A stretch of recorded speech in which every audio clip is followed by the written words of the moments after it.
Good evening and welcome to State of Business on Art Television. I am Tamiru Nimsat. Let's have a look at the headlines. Deflation eases in May and central bank anticipate positive. COP reveals 1 billion rupees spent outside Foreign Employment Bureau's 2024 plan. News in detail. Sri Lanka's deflationary conditions continue to ease in May 2025, aligning with projections by the Central Bank of Sri Lanka. The Colombo Consumer Price Index recorded a year-on-year deflation of 0.7% in May, an improvement from the 2% deflation in April. The food inflation rate rose significantly to 5.2% in May compared to 1.3% in April, while non-food deflation slowed to 3.3% from 3.6% over the same period. Month on month, the CCPI increased by 0.82%, driven mainly by a rise in food prices, contributing 0.88%. Non-food items saw a marginal negative contribution of minus 0.06%. Core inflation, which highlights the underlying inflation trends, accelerated to 1.2% in May from 0.8% in April, signaling a gradual stabilization in economic conditions. The central bank anticipates a return to positive inflation in the early third quarter of 2025 with a target of 5% supported by appropriate policies.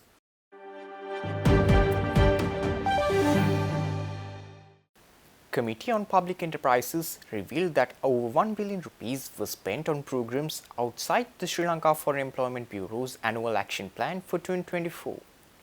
These revelations emerged during a recent COPE session chaired by Member of Parliament Dr. Nishantha Samaravira at the Parliament premises recently.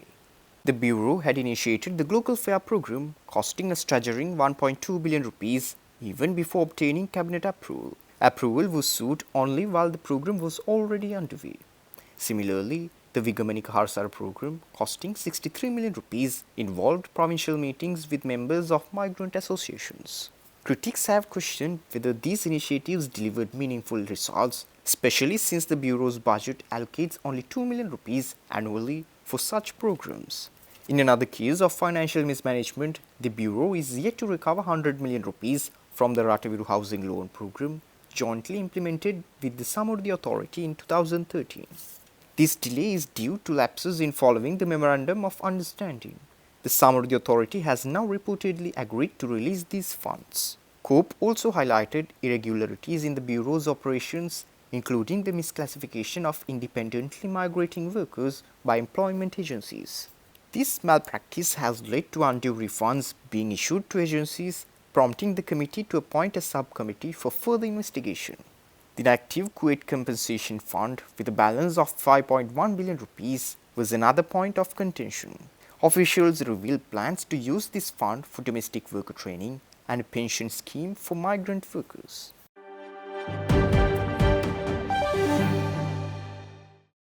The International Labour Organization, in collaboration with the governments of Australia and Norway, has embarked on generating resilient opportunities for work in the northern province.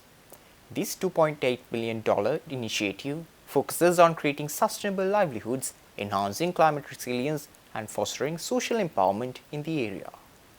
Highlighting the project's impact, Northern Province Governor Nagalingam Vedanayagam said that it is the power of collaboration to rebuild our economy and empower our communities. It will focus on creating lasting employment opportunities through climate-resilient agriculture, aquaculture, and market development. Australian High Commissioner Paul Stephens stated that Australia's partnership with Sri Lanka focuses on equitable growth and climate resilience.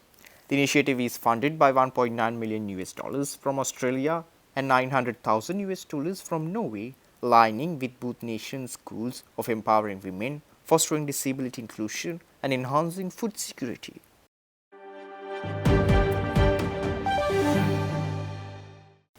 Stay tuned. We will return after the short commercial break.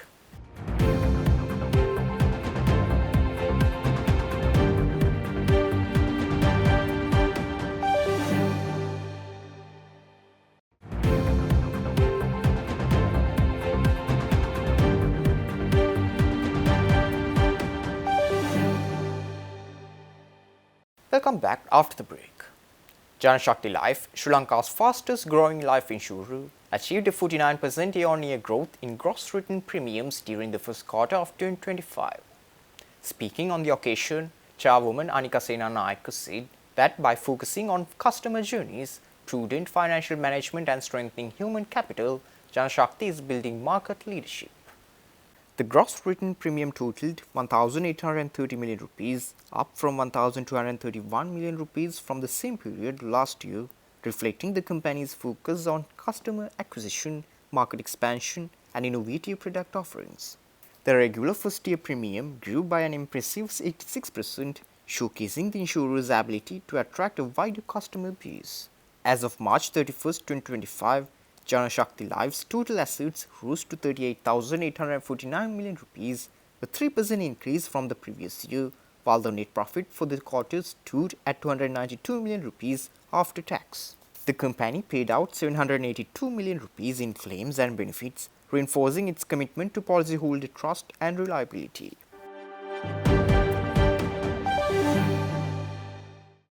Another prominent world-class education provider in Sri Lanka, Overseas School of Colombo, had its media open day last week. Head of school Dr. Michelle Clay, speaking to a team of journalists who visited the school, said that it will allocate a quota of 30% for local students. The school says it offers a rigorous, internationally recognized curriculum that prepares their students for success in college and beyond. They keep a promise to provide a nurturing, supportive environment where students can grow and thrive, and also added that their experienced teachers who are head of school are passionate about teaching and are committed to helping students reach their full potential. They also asserted that their commitment is to diversity, inclusion, and intercultural understanding sets us apart, helping our students develop a global perspective that prepares them for success in a multicultural world. Head of the school, Dr. Michelle Claes, asserted that the college equally provides the students opportunities to succeed in their lifestyles, whatever comes on their way in the future. We are the only not-for-profit school in the country, in Sri Lanka, and as an accredited school, an IB school in Sri Lanka. And so we do an annual report every year where we share all of our information, our student achievement data, all of the activities that our students are in, all of information about our staff, but also our financials, so our parent community can see how we are doing as a school.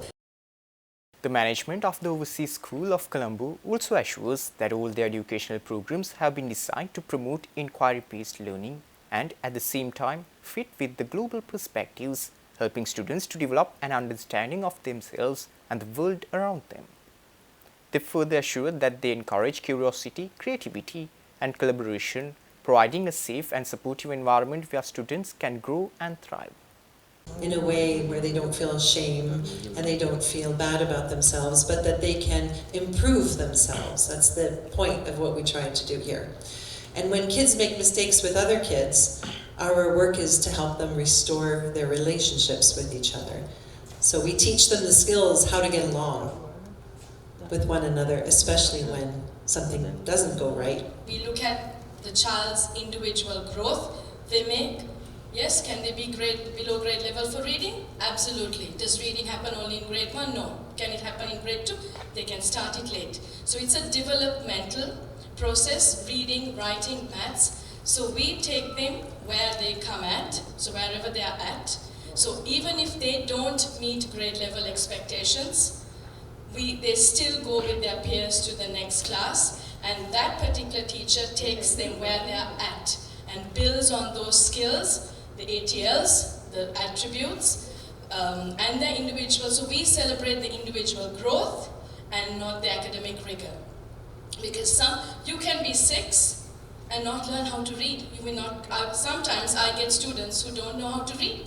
So I said, great, you've come to the perfect grade to learn it. So that's what we do. So we take them individually, look at individual growth for academic and where they're at in their learning. So we don't hold them back just because their grades, they don't meet grade level expectations. We don't have a punishment policy, we have a restorative policy. So restoring the harm that may have been done because a mistake was made is very important. Helping the child understand that they made a mistake but there are pathways to overcome that mistake. So one side is punishment and the other side is restoration. The restoration is where we sit.